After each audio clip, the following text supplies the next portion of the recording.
A lot of people ask us, how do we do it here at Phoenix First Assembly? So I want to take you through a couple of steps that you might want to take some notes on. If we can just bring up house lights a little bit, so if they want to take some notes and things like that, that'll help them to be able to see a little bit. So how do we do it? The best way is to divide and conquer. As you can see, we've got a lot of things involved in this church, and if one group of people tries to do everything, obviously it's impossible. Great principle that you obviously use in your church. You've got to divide and conquer, delegate to all your volunteers and your people who are working in your church. We've got a creative core that meets with our producer. I call him the producer. Okay, he's the one who really makes the final decision on what is going to be on the stage, what is in his heart, what he likes to see communicated to our city and our congregation.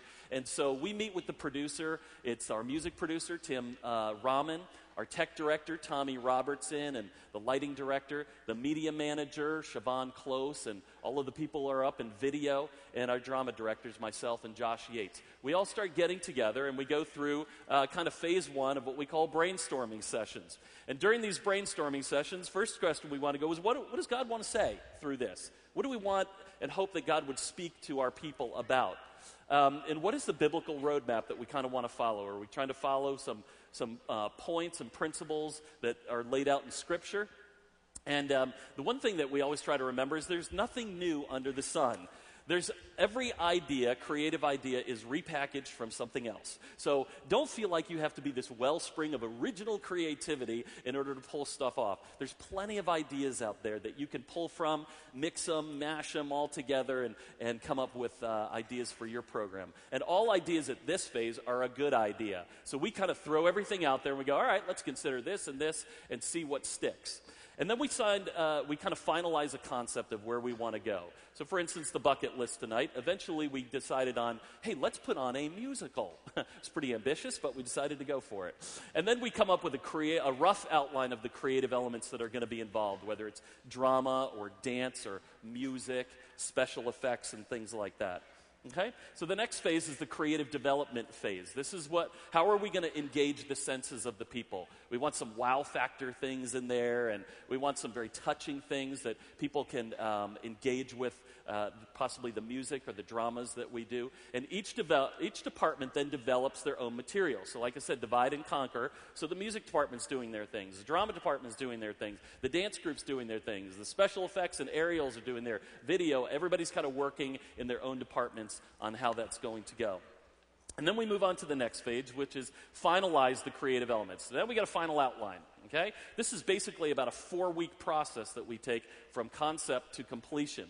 So we have a meeting with Pastor about a month. Out from that, we're putting it on the stage.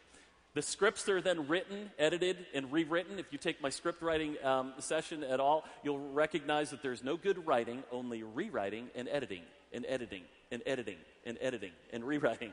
It's always, you just got to keep chiseling it down to where you want it to, what you want it to say. And then we try to meet all tech deadlines with video shoots if we have to, the scenic building and design that we have to, costumes, etc. Then we move on to the next phase, which is the rehearsal phase. Okay, so all the groups have kind of made their final decisions, and now we're all rehearsing on our own. And basically the rule of thumb is 1 hour of rehearsal for every 1 hour of rehearsal for every minute of performance. So for every minute that we spend on the stage in a performance, say it's a 5-minute scene, there's at least 5 hours of rehearsal that go into that process. Most people think, oh my gosh, that's a lot to spend on that. But you want to be confident, you want to make sure all of that comes together and try to do your best to prepare for that. So each department is prepping their scenes. We literally have hundreds of volunteers, let me accentuate that, volunteers. Almost every actor that you'll see on the stage, musician that you'll see on the stage throughout these few days are volunteers. And we feel like that's where we've got to find them. And our leaders end up emerging through those ranks. Our choreographers, our video editors, our script writers, our actors and directors, they all are emerging through that, very much off of Pastor's concept of grabbing these people and giving them a job and letting them go for it. Okay, let's move on to the next one, phase 5. Now we're in tech rehearsals. This is where we try to put all the technical elements together. That last scene you saw with the bed scene, we had our tech rehearsal at 12:30 today.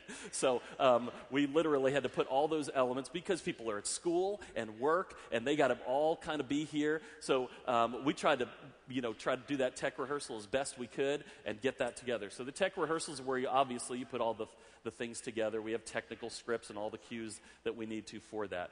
Every element crafts a moment. This is what we're after. We want to create a moment for the audience. As pastors out there, you are preaching for a moment. You might call it the altar call, or the moment of transformation, or the moment where people are making a decision. As artists, we're doing the same thing. Let me refer back to the scene that we did last night. If you saw the scene with Vance, the man in the wheelchair. Don't you love Vance? What a great guy. Love him. And he was so gracious to let me kind of illustrate his story through that way.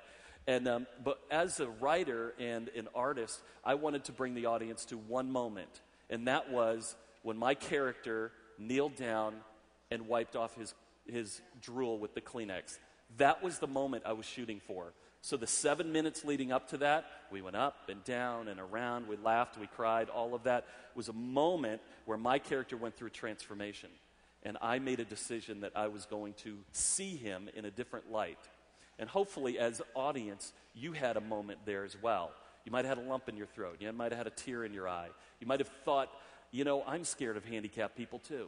But maybe I should look at them in a different light. So that's our idea. We want to create this moment. Pastor always says, leave no provision for failure. So we try to rehearse and prepare as best we can. Move on to the final phase of putting our illustrated sermons together. It's showtime. Pastor always says, prepare, work like it all depends on you, and pray like it all depends on God. So we're working on one side and praying on the other, and hopefully all those things will come together to be a great thing. I love this. I've got this little quote on my desk. It says, excellence is the absence of distraction. And when you can